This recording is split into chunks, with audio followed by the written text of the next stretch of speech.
Hola, muy buenos días a todos los oyentes de Sputnik Radio 105.4 FM. Estamos en una nueva emisión de Human Cluster, Observatorio de Talentos y Singularidad Humana, como siempre acompañado de mi querida amiga Margarita Karger. ¿Cómo estás, Margarita? Muy bien, en un día muy romántico. Romántico porque está cayendo una llovizna. Exacto. ¿Sí? ¿Eso te gusta?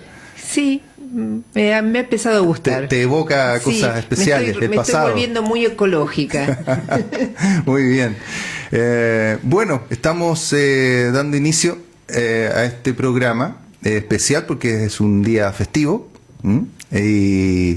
Y tenemos hoy día un talentoso invitado internacional, porque es un señor que viene de Alemania, pero está hace muchos años acá en Mallorca, hace 10 años.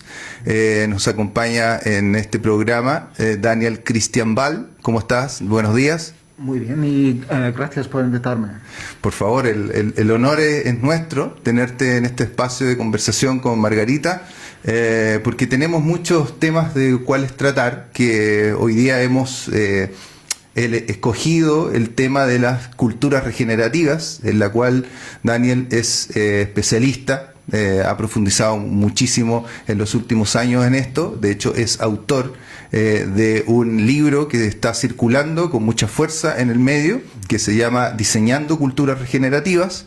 Y bueno, contarle un poco a la audiencia y a los que nos siguen también a través de la señal de streaming por Facebook, que Daniel Ball es formado, Margarita, en biología, es biólogo, pero después tomó un camino, una derivación de la biología, y estudió una maestría en ciencias holísticas en la Schumacher College, si no me equivoco. Y luego, para engrosar estas credenciales, hizo un doctorado en lo que se llama Diseño para la Salud Humana y Planetaria.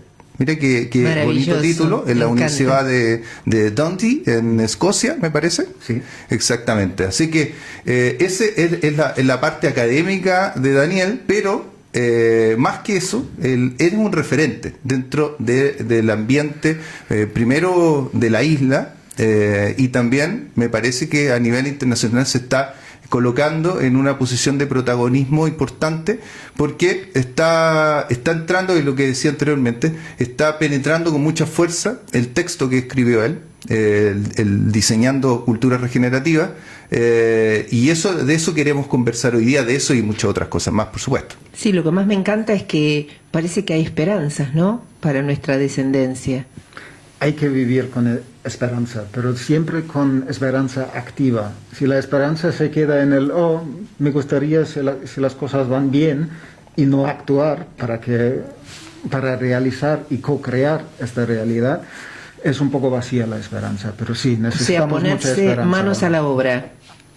A todos, porque ya es un tiempo con muchas oportunidades donde podemos rediseñar la presencia humana dentro de las vidas de las personas que ya viven en el planeta. Dentro de los próximos 30 años tenemos que cambiar casi todo, de cambiar el impacto de nuestra especie, de ser por lo mayor explotativo y degenerativo al conjunto social y al conjunto ecológico de la vida en este planeta, y cambiarlo a ser seres que tienen la capacidad de sanar, de regenerar, de crear un mundo de abundancia compartida, y crear un mundo que cada vez es más rico cuando lo traspasamos a nuestros hijos. Y eso es un poco la idea de claro, una cultura esta visión regenerativa. tuya, luminosa, la verdad es que me encanta y me da muchísima esperanza, fuerza y alegría, porque cuando oigo lo depredadores que somos los seres humanos y todo el mal que supuestamente hacemos entre todos, caigo en un abismo. Entonces, oír esta nueva visión, esta fuerza concreta de ¿cómo podemos apoyarte? O sea, ¿cómo puede el que no quiere ser un depredador, qué puede hacer para que el mundo para nuestros hijos, nietos y bisnietos sea un mundo dulce, tierno, feliz? Creo que mucho tiene que ver con la narrativa que tenemos de quién somos y hacia dónde vamos y por qué estamos y de dónde venimos. Y justamente esto de que somos, esta idea de que somos seres predadores, que la vida se evoluciona a través de la competición, esto es una narrativa. Y es una narrativa falsa. Negativa. Negativa y falsa, porque como biólogo sé que, claro, hay competencia dentro de especies y entre especies, pero esto es un proceso muy ligero de finar a la superficie. Me gusta mucho la imagen de cuando estás enfrente del mar y ves las olas, y las olas tienen fuerza y son ruidosas y te distraen. Miras al mar y solamente ves las olas. Y es un poco, sí, por encima hay un poco de competición, pero el mar mismo es un mar de colaboración y de simbiosis, de crear un sistema que se autoalimenta. Lo que hace la vida mejor que nada es crear condiciones conducentes a la vida. Y al nivel de selección de especies y de ecosistemas, el proceso de colaborar es mucho más importante que la competición. Y en la larga historia de la vida, en los 3.8 mil millones de años de la vida en este planeta, siempre se ha evolucionado con un proceso de diversificación y después se reintegra esta diversidad a un nivel más alto de complejidad. Y este proceso de reintegración de la diversidad que hay siempre pasa por una invención de un nuevo proceso de colaborar. Ha sido cuando dos células se unen, dos células sin núcleo se unen y forman un eucariota, una célula con núcleo. Esto fue la base de toda la vida más compleja que conocemos. Y puedo seguir con esto. Hay un montón de ejemplos que los saltos evolutorios en la historia de la vida, cuando vemos la vida como un proceso planetario, siempre han sido saltos de colaboración. Y estamos justo en este punto de momento de que nos hemos diversificado mucho y ahora ni nos entendemos y tenemos muchos puntos de vista que son muy buenos, que son parte de la creatividad de la vida.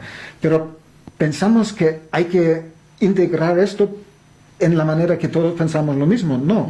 Hay que celebrar nuestra diversidad, pero adaptado a cada sitio y a cada lugar y a cada contexto cultural, y celebrar como la vida conjunta, que formamos parte de este proceso de la vida, de crear condiciones conducentes a la vida. Las ideas de las culturas regenerativas no son nuevas, son ideas que durante la gran parte de la historia de nuestra especie, durante los 200.000 años de que andamos en este planeta, hemos sido especies bioregionales en conexión íntima con las regiones y los lugares donde vivimos.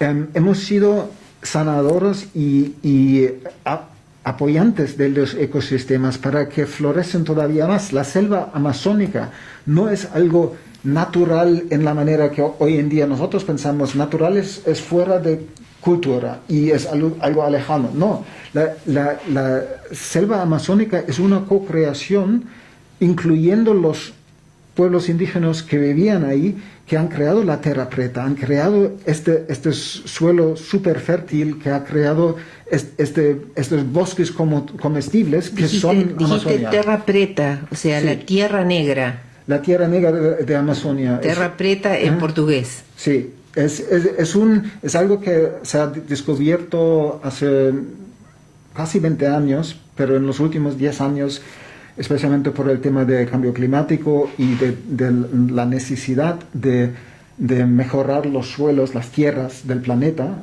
como las hemos degradado tanto, hemos descubierto que en Colombia hay una especie de tierra que es creado por los habitantes de la selva, que hace miles de años. Es una mezcla entre el biochar, que es el carbono vegetal bien quemado, mezclado con compost y nutrientes, pero también lo mezclaron con micelio de fungi y pequeñas piezas de cerámica. ¿Fungi te refieres a hongo? Hongos, sí. Micelio es esta red debajo de la tierra que conecta todo el bosque. Y esto lo mezclaron dentro de esta tierra y tuvieron la práctica de crear bosques comestibles. Es como el adobe en los países latinoamericanos. No, porque adobe es un material de construcción de barro que también es mucho menos impactoso que los materiales de construcción que usamos hoy en día, pero la terrapreta y el biochar es un proceso activo de crear más tierra fértil. Una cosa que también nos enseñaron en la escuela, yo recuerdo que a mí me lo enseñaron en clases de biología en la universidad, esto de que una cuchara de tierra fértil tarda 10.000 años en crearse.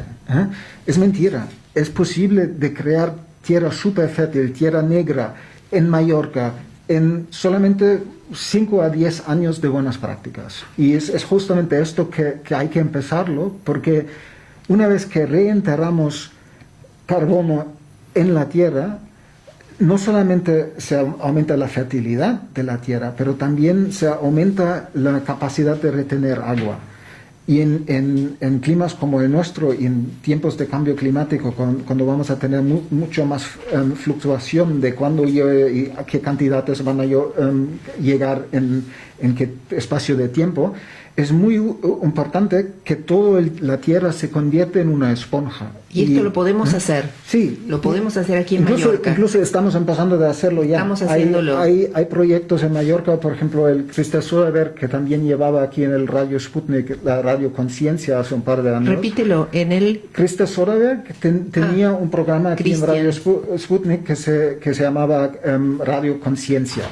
Y ahora él lleva un proyecto que se llama Circle Carbon, cerca de Bunyola, y ellos venden una especie, bueno, no es terrapreta en sí, pero ellos lo llaman terrayum, y es la mezcla de biochar hecho por desechos de la isla, mezclado con compost y trabajado muy bien para poder reactivar suelos. O sea que te lo digo para traducir un poco, crear una nueva tierra que contenga agua podría ser un avance ecológico salvador, quizás, de mucha importancia. ¿Es bueno, así? A un lado vamos a un mundo con muchas disrupciones, no solamente climáticas, en los próximos años. Y esto significa que tenemos que concentrarnos en la soberanía alimentaria de regiones. Cada región debería preocuparse de por lo menos poder comer suficiente producción de alimentos básicos para mantener la población actual de esta región. Y de momento en la isla no lo estamos vigilando suficientemente. Hay movimientos buenos que sí trabajan en la soberanía alimentaria de la isla, pero no es el enfoque suficiente de los gobernantes de momento. Esto es muy interesante, un punto claro, ¿no? Propiciar la soberanía alimentaria empezando cada uno por su región, o sea, sí, comer lo que se cultiva aquí. Exacto, y quería hacer un punto porque tú mencionaste una palabra que me llama mucho la atención, que es bioregional, y creo que es como un punto de intersección en dos conceptos que están colisionando en este momento. Me parece que es lo global y lo local, sí, ¿no? Que hay una tendencia, por supuesto, lo global hoy día o este año quedó en paréntesis y quedó en observación o en cuarentena, ¿no? Ese concepto que todo el mundo no lo discutía, ¿no? Pero después de la pandemia o en medio de la pandemia nos hemos dado cuenta de que todavía eso no son respuestas ni soluciones definitivas. Bueno, ¿esto qué querría decir? Que a partir de la pandemia hemos consumido nuestros propios cultivos. No. Voy al tema conceptual de cómo se organiza la sociedad en su conjunto, y que obviamente que el globalismo estaba imperando hace mucho tiempo. Ese era el gran paradigma, básicamente. Pero a partir del golpe fuerte que se recibió a través de la pandemia, volvió un pensamiento, una mirada hacia lo local. Ahora, en el punto intermedio parece lo que tú mencionas, que es el bioregionalismo, ¿no? Que es ampliar un poco lo local sin expandirlo a lo global, ¿no? A lo mundial, pero que tenga un impacto un poquito más allá de las ciudades o del territorio más próximo. Sí, es un concepto muy importante, y tampoco es un concepto nuevo. Como he dicho, que nuestra especie ha sido bioregional durante la gran parte de su historia. Es imposible sanar un planeta, es demasiado grande. Tenemos que actuar a la escala donde actúa la vida misma, en esta conexión de una complejidad que conecta lo local, lo regional, lo nacional y lo global. Eso. Porque hogar, sitio, es un concepto fractal, que si yo cambio algo localmente, también lo estoy cambiando en mi región, en mi nación, y es un cambio dentro del sistema planetario, entonces también actúo a nivel planetario. Pero la acción de un cambio, de crear un impacto sanador y regenerativo a la humanidad, tiene que empezar con la región y el sitio donde estamos. ¿Sería un efecto mariposa desde la biología? Sí, bueno, en alguna manera, claro, tiene que ver con eso de la teoría del caos, que cambios pequeños en un sitio pueden distribuirse en un sistema y crear olas que después... Sí, claro, otros cambios. Pero... El ejemplo más claro de ese efecto es Wuhan. Sí, eso es lo bonito. Bueno, hay tantas cosas donde profundizar, claro, que hemos ya mencionado. Déjame continuar brevemente con lo de la bioregión. Nuestra sociedad o civilización del crecimiento industrial ha sido biológicamente un camino en un callejón sin salida, y ahora lo estamos notando. El impacto de este proceso de globalizar nuestras maneras de producción y consumo a todo el mundo ha hecho que esta especie, que no es separado de la vida, que es dependiente de la vida, ya desde la pandemia lo notamos mucho más en nuestro cuerpo, que dependientes somos de la salud de los ecosistemas. Cuando yo hice mi doctorado en diseño para la salud humana y planetaria en 2006, ni los fondos de investigación querían saber de mí, porque lo de salud planetaria no les encajaba, era demasiado grande. No querían invertir tampoco. Ahora, hoy en día ya existe una alianza, Planetary Health Alliance, una alianza de salud planetaria, que son universidades,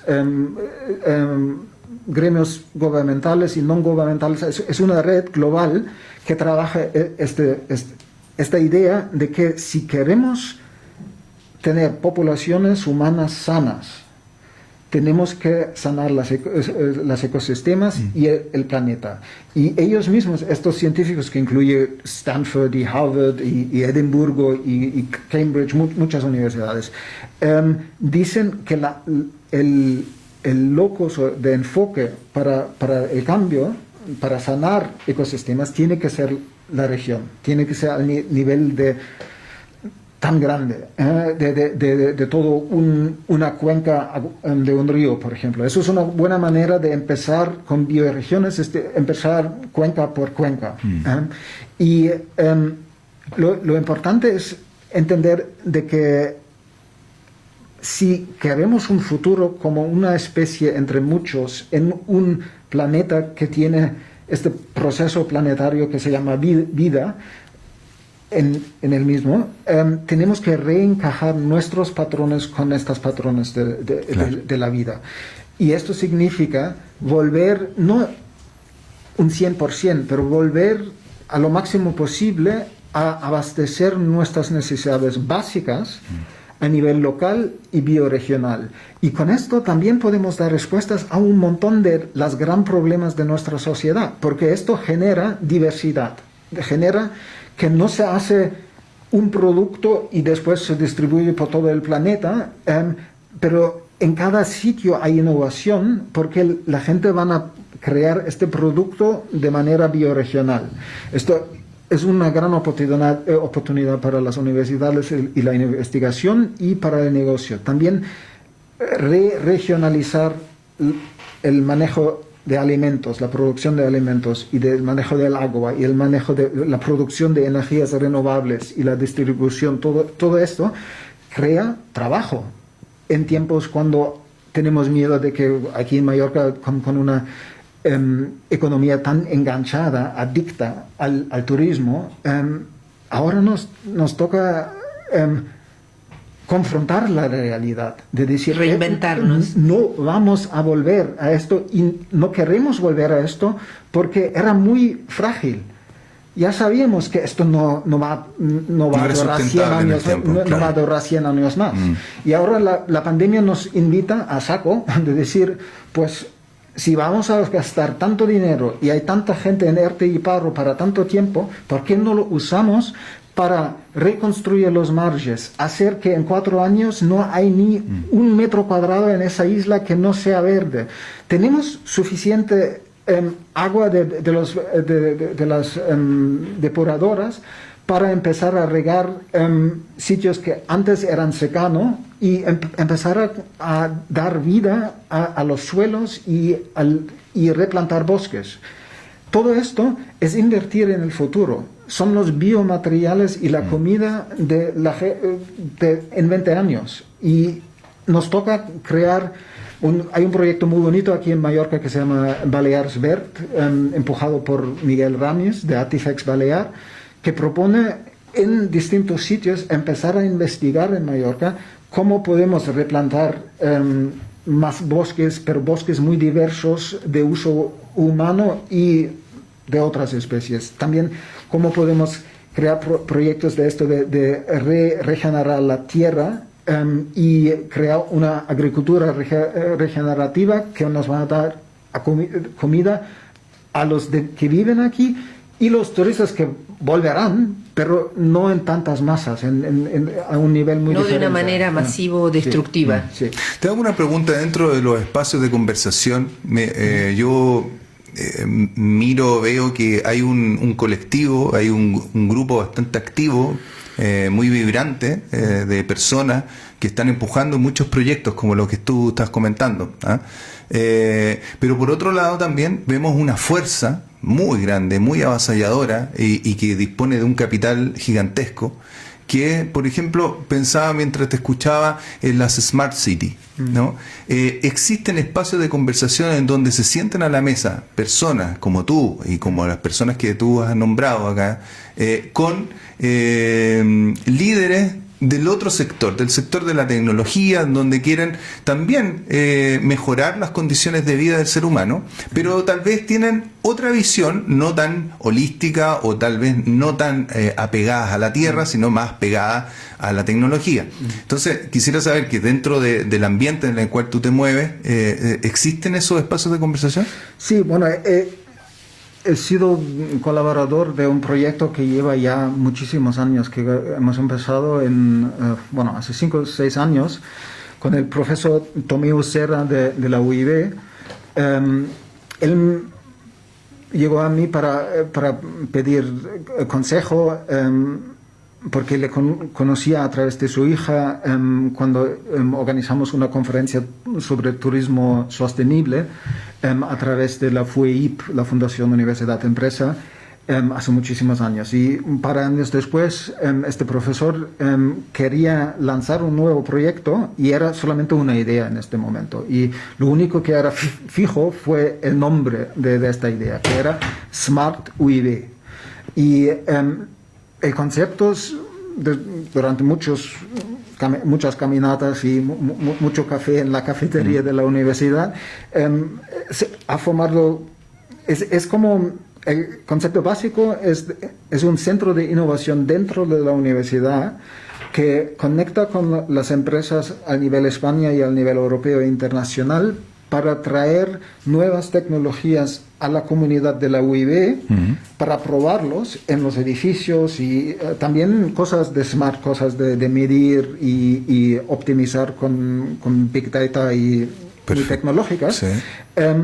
Y después de haber experimentado su uso en el ámbito de la isla, transferirlo a la sociedad mallorquina. Perfecto. Y hicimos, por ejemplo, el proyecto de esas casas Yusius, que no sé si os habéis dado cuenta que siempre había una ruina. Llegando a la universidad, en el gran parking a la izquierda había como una casa que estaba derrumbada, una casa de campo antigua mallorquina, y esta ahora se ha renovado con maneras de bioconstrucción.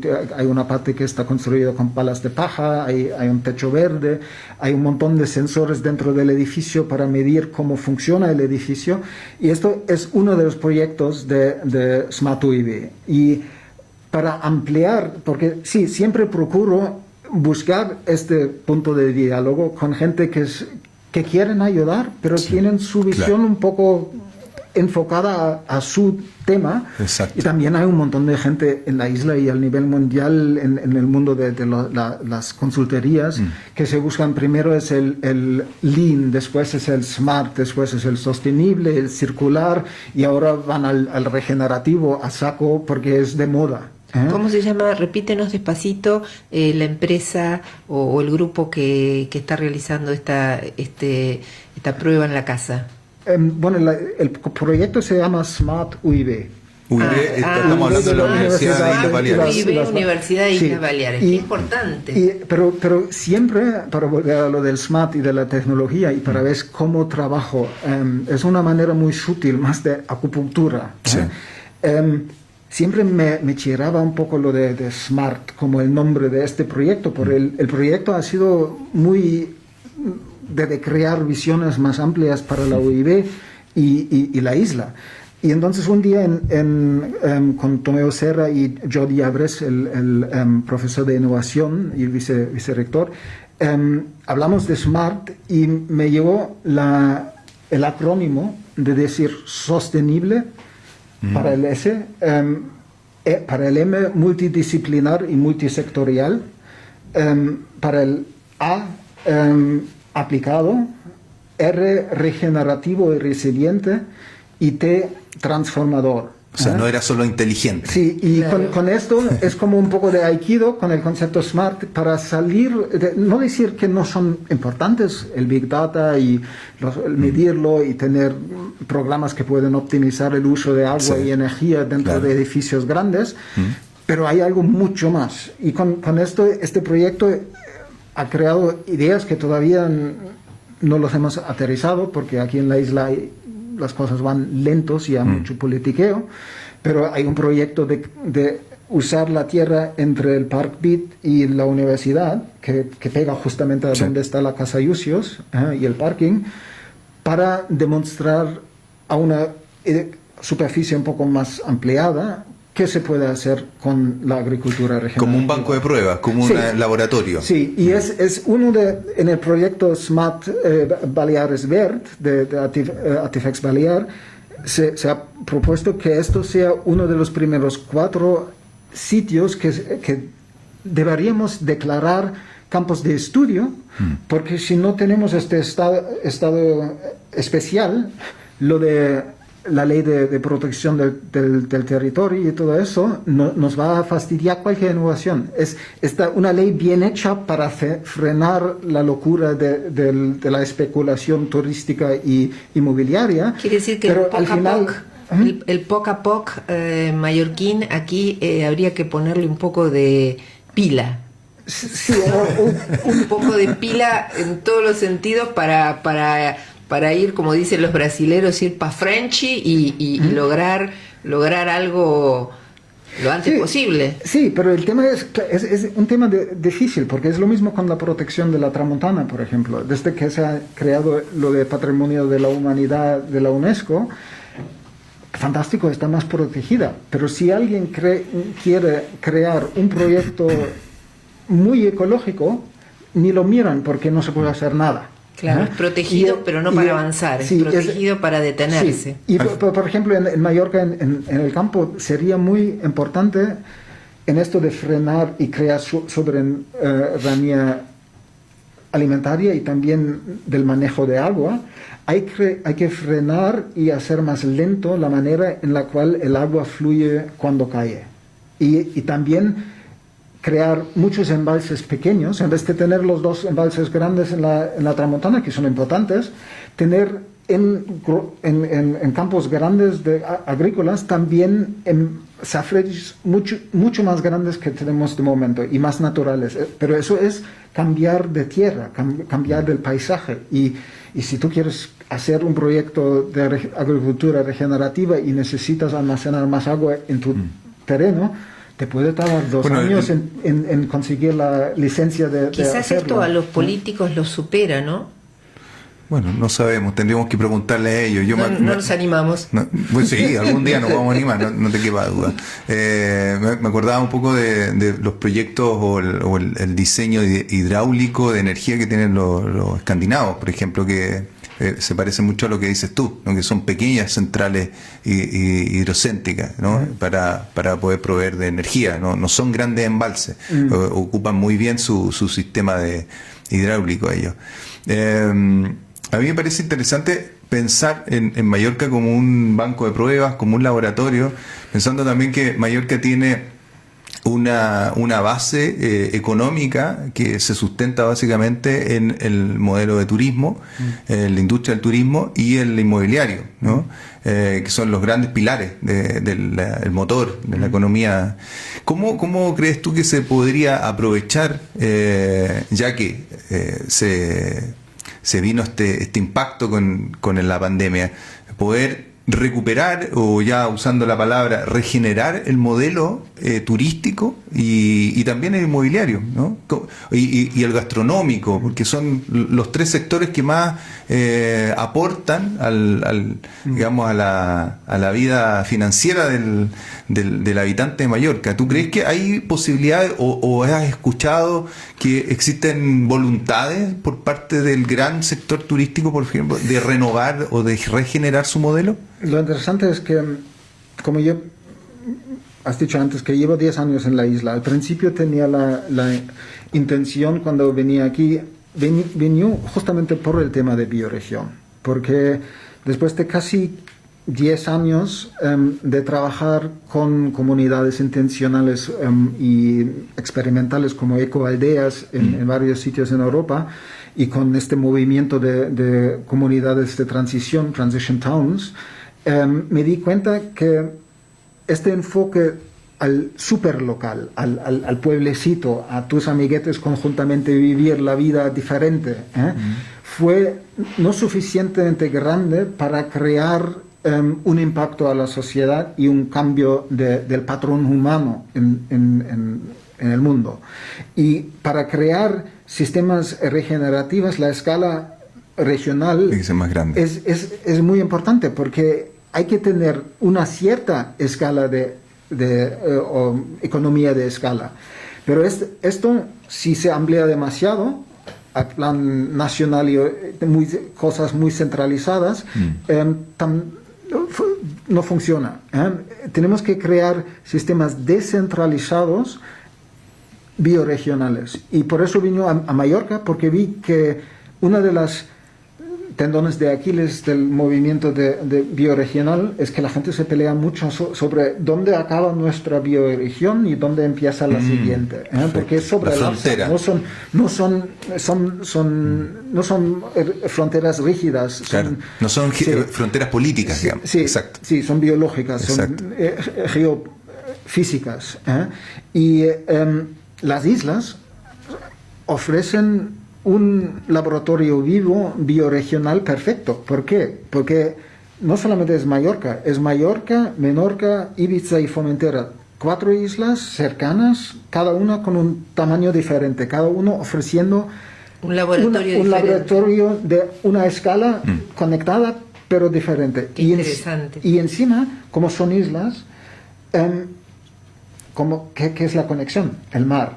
Y ahí creo que Mallorca, y lo vamos a conseguir, estoy convencido, Mallorca a largo plazo se puede posicionar, y mejor a corto plazo, porque así somos los primeros, de ser una de las regiones donde se comprometa con... Ahora estamos entrando en la década de las Naciones Unidas de la restauración de ecosistemas. Es una década que empieza en 2021 y va hacia el 2030. Y tiene mucho que ver con frenar el cambio climático, porque si restauramos los ecosistemas y enterramos mucho carbono y cultivamos muchos bosques, podemos captar carbono de la biosfera dentro del suelo y de la biomasa de los bosques que vamos a cultivar. Explícame un poquito, ¿esta década empieza cuándo? En un par de semanas, al principio de 2021. 2021. Sí. ¿Y qué va a pasar? O sea, bueno, ya hay un gremio científico mundial formado por la ONU que está empujando tiene un reto, digamos, un desafío. La investigación sobre la restauración de ecosistemas, también los flujos financieros para apoyar proyectos de este tipo. Con el gran plan de rescate europeo verde también habrá un montón de dinero. Europa tiene un programa de healing the soils, de sanar el subsuelo. Healing the soil. The soil. Y es un programa europeo grande con mucho dinero. Y la gran oportunidad que tenemos en Baleares, siendo una bioregión de islas, podemos hablar de cómo encaja la regeneración en tierra con la regeneración marina.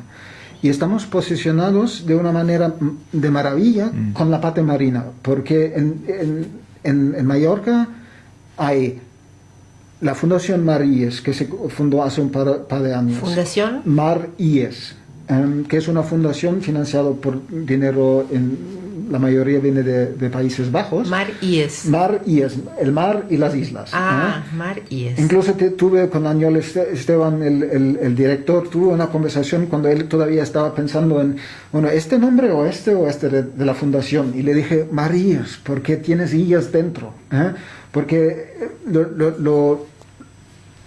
lo difícil, como hemos sido educado para reducir, para enfocar a solamente un tema, incluso con las grandes fundaciones, es que somos una fundación que trata con el mar. Y entonces se van al blue, al verde, al azul, y de vez en cuando se menciona, claro, no podemos proteger el mar si la gente echan tanta mierda al agua, pero esto es tema de otros, porque nosotros estamos protegiendo el mar. Claro. Y crear esta integración de darse cuenta de que tenemos que trabajar, que hacemos en tierra para proteger el mar. Te hago una pregunta, por ejemplo, un pequeño embalse que se podría hacer, los políticos ¿tienen conciencia del valor que tendría crearlo? Bueno, es darse cuenta de que si en cada... cerca de zonas que ahora son zonas de cultivo secano. Si enterramos mucho carbono y aumentamos la capacidad de cada metro cuadrado de mantener 20 veces más agua que ahora puede. Esto también hace que el agua no se va al mar, pero se queda... Como crear una esponja. Sí, es una esponja, convierte toda la superficie de Mallorca en la esponja que después puede filtrar al subsuelo, porque tenemos como un queso suizo, muchas cuevas debajo, y antes eran llenas de agua, pero los hemos bombeado secas. El nivel freático ha bajado bastante. Y esto ayudaría cuando hay estas lluvias terribles, que no se produzcan las inundaciones y los desastres. Sí, es lo que desgraciadamente no estamos haciendo bien como humanidad, porque hemos creado un sistema educativo que ha favorecido lo otro, es ver las conexiones entre todos los temas. Y, por ejemplo, si frenamos la rapidez en la cual cuando hay lluvias fuertes corre el agua, y aumentamos la capacidad del suelo de almacenar el agua, hay más agua que se filtra al nivel freático y estamos rellenando las reservas. ¿Es una solución fácil o es cara? No es fácil. Es mucho más fácil de crear nuevos, de hacerlo con embalses grandes con mucho Te lo hormigón, pregunto porque cuando popularmente se le pide a la gente ayuda ecológica, se le dice que separe los envases, cosas un poco banales, ¿no? Y no sabemos ni siquiera el nombre. ¿Cómo se llamaría esto? Es un manejo del agua integrado, y hay mucha gente que lo trabajan. Ahí, por ejemplo, la UIB ha creado el Observatorio del Agua, que ya está creando más conciencia sobre cómo corre el agua en la isla. Pero lo que me refiero antes, cuando lo mencionaba como ejemplo pequeño, sí, es de que en la agricultura regenerativa, si la gente quiere dar vida a un par de hectáreas, 10, 15, 20, 30 o 100 hectáreas, su finca en Mallorca, esto necesita cambios del terreno que hoy en día se frenan con leyes que son para proteger contra la especulación, pero son muy importantes estos cambios. Entonces, y tenemos que ser más diferenciados. Esto, por ejemplo, una persona tiene una finca y quiere colaborar con el medio ambiente. ¿Qué podría hacer y a quién le tiene que pedir permiso y cómo se gesta esto? O ayuda. Una persona quiere colaborar, quiere aplicar esta posibilidad de crear esa esponja abajo de su tierra. ¿Qué tiene que hacer? La realidad es que hay que buscar fondos para esta transformación. Y no es fácil. No es fácil. Y lo que pasa ahora es que hay grupos que lo demuestran a lo pequeño con mucho sudor y mucho trabajo, y no es ahí donde va la ecotasa y el gran apoyo. Claro. Y estas personas ya están recibiendo las llamadas de gente que dice, oye, tengo una finca, ¿me puedes ayudar? Claro. A mí me ha pasado. Pero la idea es que, pero no tengo dinero para invertir, y no lo tienen. Entonces es más complejo, que hay que... Tendría que haber una colaboración entre el que tiene una finca y un gobierno, un mundo que quiere aprovechar esa tierra. Bueno, ahora, después de cuando se acaban los ERTES, vamos a tener un montón de gente en paro, pagándoles en una situación frustrada, de miedo, de no saber qué van a hacer, cómo va el futuro. La opción sería no obligar, pero ofrecer por parte del Estado una opción B del paro, que es más dinero a cambio de 3 días en el campo mallorquín, y crear centros de formación, formar la gente en agricultura regenerativa, en reconstruir marges. Pero, por ejemplo, ¿mujeres podrían colaborar en algo en el campo? Por supuesto. ¿Qué podrían hacer? La mayoría de la comida a nivel mundial está cultivada por mujeres, que son paisanas, con campos pequeños. Es un cuentacuentos que esto es trabajo de hombre, eso es machismo. Yo conozco muchísimas agricultoras fantásticas. La verdad es que mucho en el campo de agricultura regenerativa. Claro, yo he visto muchas agricultoras, pero recogiendo los frutos. Recogiendo los frutos, pero como esto es algo que hay que hacer, perdóname mi ignorancia, ¿no? Pero algo que hacer debajo de la tierra. ¿Cómo se hace eso? ¿Cómo se mete la esponja? Perdón que lo explique de una manera tan básica. Es que sería como todo un programa sobre agricultura regenerativa y quiero salir para... Pero ¿sabes por qué te lo pregunto? Porque si la gente no entiende, si los que no sabemos nada, no entendemos qué podemos soñar o qué se podría hacer, entonces no se genera un movimiento de la sociedad para apoyar estas cosas, porque no sabemos. Solo sabemos que podemos no usar aerosoles y tirar los envases. Mira, es que el punto que toca Margarita es interesante. Yo quería también aportar desde esa perspectiva de que a veces me parece que, y no solamente con los colectivos que en los cuales esto está envuelto, sino que otros colectivos de personas que promueven otro tipo de cosas, ¿no? Que me parece que hay un poco de soliloquio dentro de los grupos de conversación. Es decir, se conversa muchísimo, gente muy brillante, pero conversan entre ellos, ¿no? Y no hay debate. No hay una conversación abierta, llana y con respeto, pero contra otro que no piense como tú, ¿no? Entonces, ¿qué pasa? Que no crece a la velocidad que a lo mejor las personas desearíamos todos, ¿no? Porque no se pone en circulación esa idea, tampoco existe como un poco rescato lo que trataba de decir Margarita, que no hay voluntad política. Si no hay voluntad política, no hay capital para desarrollar, no hay fondo, no hay financiamiento para desarrollar todas estas cosas. Por lo tanto, aparece lo que dices tú, que es en la iniciativa personal, personas que toman conciencia, que aprenden y de forma casi autodidacta esto, ¿no? Que se reúnen con otras personas que piensan como él y van empujando a través de estos colectivos que has nombrado tú. Entonces, yo al principio de la conversación te preguntaba si existían eso, o tú ves avisoras en un futuro que existan estos, o se pueda construir estos espacios de, más que de conversación, incluso de debate de ideas, ¿no? En la cual yo estoy dispuesto a escucharte a ti, ¿no? Y tú tienes que estar dispuesto a oírme a mí en mis planteamientos y lleguemos a un punto de intersección, un punto de negociación en esto, porque yo la percepción que tengo como ciudadano simple es esa, que todo lo que tú nos cuentas es maravilloso, pero ojalá que esto lo educaran o lo promovieran en la escuela desde pequeño, o existieran programas de televisión, de radio, o sea, veo como permeara más la sociedad. Una dificultad de nombrarlo, de ponerle un nombre. Claro. Porque la palabra reciclar, bueno, ya entró. Siento que hay un divorcio ahí. Claro, entre unos lo hacen, las partes. otros no lo hacen, unos descreen que sirva para algo, otros no les importa nada. Exacto. Entonces necesitaríamos, para apoyarlos,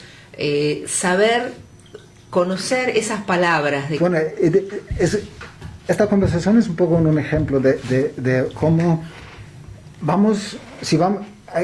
la parte de agricultura regenerativa es clave, pero si la gente sale de escuchar este programa pensando que las culturas regenerativas son solamente sobre un par de embalses en Mallorca y el suelo, es reducción. Claro, por eso tú querías ampliar un poco tú me preguntaste sobre el turismo y como vamos rompiendo, claro. Es que hay un espectro tan amplio de proyectos fantásticos que ya pasan y que ya van. El tema, claro, sería fantástico tener espacios de debate y lo teníamos antes por ejemplo, el Club Diario de Mallorca, y había muchos debates muy interesantes y la gente se escuchaba. Pero ahora también necesitamos acción. Y esto, me preguntaste sobre el turismo. Antes de la pandemia, en noviembre del año pasado, di una keynote en la conferencia INTU de Innovación en Turismo sobre turismo circular. Y ahí hablaba de cómo el turismo mismo puede ser el motor de la regionalización económica y invertir en esa diversidad de que podemos crear capacidad en la isla de producir nuestra energía renovables, que invierten en Som Energía, que se hacen socios de Som Energía. Me preguntas qué puedes hacer. Si escuchas este programa, pues hazte socio de Som Energía y apoyar las energías renovables. Pequeños gestos. Aquí en la isla. Claro. hazte socio con Ecocoche, que es un aquí También en Palma, lo conocen, sí. y comparte coche eléctrico. Exacto. Hazte socio de un grupo de consumo de alimentos locales y intentar apoyar directamente. Claro. La gente lo hizo en la pandemia. De repente todo el mundo tenía una caja de verduras que venía de un agricultor local. Y a cerrar lo del lockdown, volvieron a los supermercados. No sé si os acordáis que el gobierno, bueno, en los autobuses ahora hay compra local, por lo menos lo están empujando Claro. un poco. Sí. Pero había esta historia de que Amagama, lo que hace la leche en Mallorca, se llama No lo Amagama, es una marca, creo que se llama así, de productores, la Asociación de Productores Lácteos de la isla. Y antes, la gran mayoría de su producto ni llegaba al cliente de la calle, venía directamente a los hoteles. Pero con los hoteles no tomando tanta leche, había muchísima leche y se veía hasta en el radio y en la televisión que compramos leche mallorquina en vez de leche que nos viene del País Vasco. Y es un poco este cambio, pero es todavía más amplio en el tema del mar. Empezó con la Fundación Marías, pero también hay la Fundación Save the Med, que antes era la Asociación Ondina. Han hecho un trabajo enorme de concienciar a la gente sobre el tema de plásticos. También lo han llevado a la Cueva del León, a las empresas turísticas. Han trabajado con Iberostar para ayudarles en reducir el uso de plástico de solo un uso y todo esto. Hay que ahora es Fundación Clean Wave y antes era Asociación Clean Wave, que pusieron todas estas para tener botellas de aluminio y rellenar, cambiar un poco la cultura. Exacto. De comprar botellas de plástico. Como cuando se compraba la leche, pasaba el lechero por la casa y uno le llevaba la botella. Y en encerrar, en innovar producción local y encerrar y crear trabajos con la distribución, con todo esto. Yo me recuerdo del proyecto fantástico de unos amigos del Pep Lemon, que querían con mucha intención... Pep Lemon, sí. Estaban incluyendo muchísimas pequeñas empresas, la embotelladora, Amadi Pesment para pelar los que trabajan con gente de dificultad de insertación al mercado laboral, para trabajar lo de los limones. Tenían agroías, los productores de los cítricos, y todo era como una red colaborativa. Pero al final, si no apoyamos también desde el gobierno y que se crea condiciones que este tipo de empresa local no tiene competir con las grandes multinacionales. Tu mirada es muy valiosa y te iba a preguntar porque tú mencionas que en un momento el vicerrector de la Universidad de las Islas Baleares se acercó y te pidió ayuda. O sea, tú dijiste que te pidió consejo para formar esta prueba, ¿no es cierto?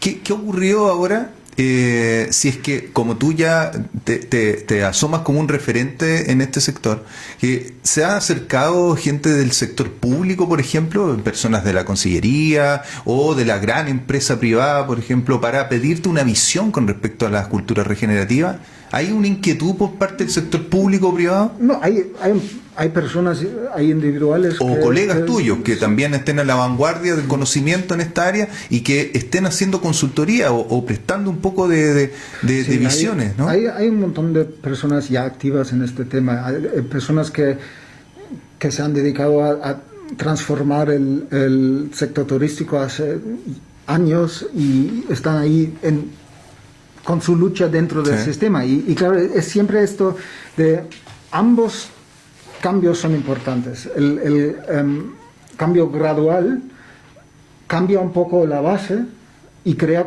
condiciones conducentes para un cambio transformatorio. Pero ahora solamente un cambio gradual no nos ayuda. Tenemos que tener más energía en esto de cómo podemos transformar el sistema en sí. Y esto es salir de las ramas, salir de los sectores, ver la cosa de una manera mucho más integrada, intentar a crear un diseño sistémico con muchas sinergias. Es lo mismo con los ODS, estos ODS, las metas de sostenibilidad de las Naciones Unidas. Exacto. Muchos estados se buscan, aquí hay 17, estos 4 nos gustan y vamos a crear un programa para... ODS esto, a la carta. Sí, ¿no? y esto no funciona, sí. porque es un conjunto. Claro, y claro. si tú Está todo solamente... interconectado, como decías el tú. ODS 8, que está mal definido, que todavía dice... Catalogado, dice sí. Crecimiento económico y buen trabajo, o trabajo digno. Sí. Ahí la causa de la insostenibilidad de nuestra especie se ha puesto como meta de sostenibilidad, porque tenemos un sistema económico obsesionado con el crecimiento económico medido como PIB. Y esta medida, la pandemia hasta puede subirla, o grandes fracasos, si hay un fracaso medioambiental, esto normalmente amplía el PIB, también guerras. Y claro, al escucharte, Daniel, creo que el gran desafío, para no decir la dificultad, el gran desafío es que esto abarca la vida. Y la vida son un montón de cosas, son los mares, los ríos, los plásticos, o sea, toda una visión. Y nosotros adentro. Nosotros no adentro afuera. comportándonos mal y no sabiendo cómo comportarnos mejor, ni siquiera qué pensar. Y oyendo algo de tus aportes, dices una palabra que se llama la intención salutogénica. Que es la inclusión de la salud como una intención. Y en este momento que el tema de la salud está tan a flor de piel, la intención salutogénica de esta nueva regeneración es una esperanza. Por eso te interrumpía un poco tu discurso, que realmente es maravilloso, para ver qué conciencia, pequeñitas conciencias nos pueden iluminar para estar un poco más apoyando, más cerca de ustedes. Es muy fácil. Bueno, lo del diseño salutogénico, la intención salutogénica, hay 2 conceptos de salud. Uno que es, el salud es un estado, y si cuando nos ponemos mal estamos fuera de este estado, y hay que tomar drogas y medicina para poder volver a este estado. Es muy estático. Pero si vemos que la salud es algo sistémico, que empieza con cada célula, cada órgano, cada individuo, cada familia, cada comunidad, su bioregión y el planeta, y está todo interconectado, y si va bien, si fluye bien la vida, si se autoapoya, salud emerge en cada de esas escalas en esta complejidad. La salud se construye.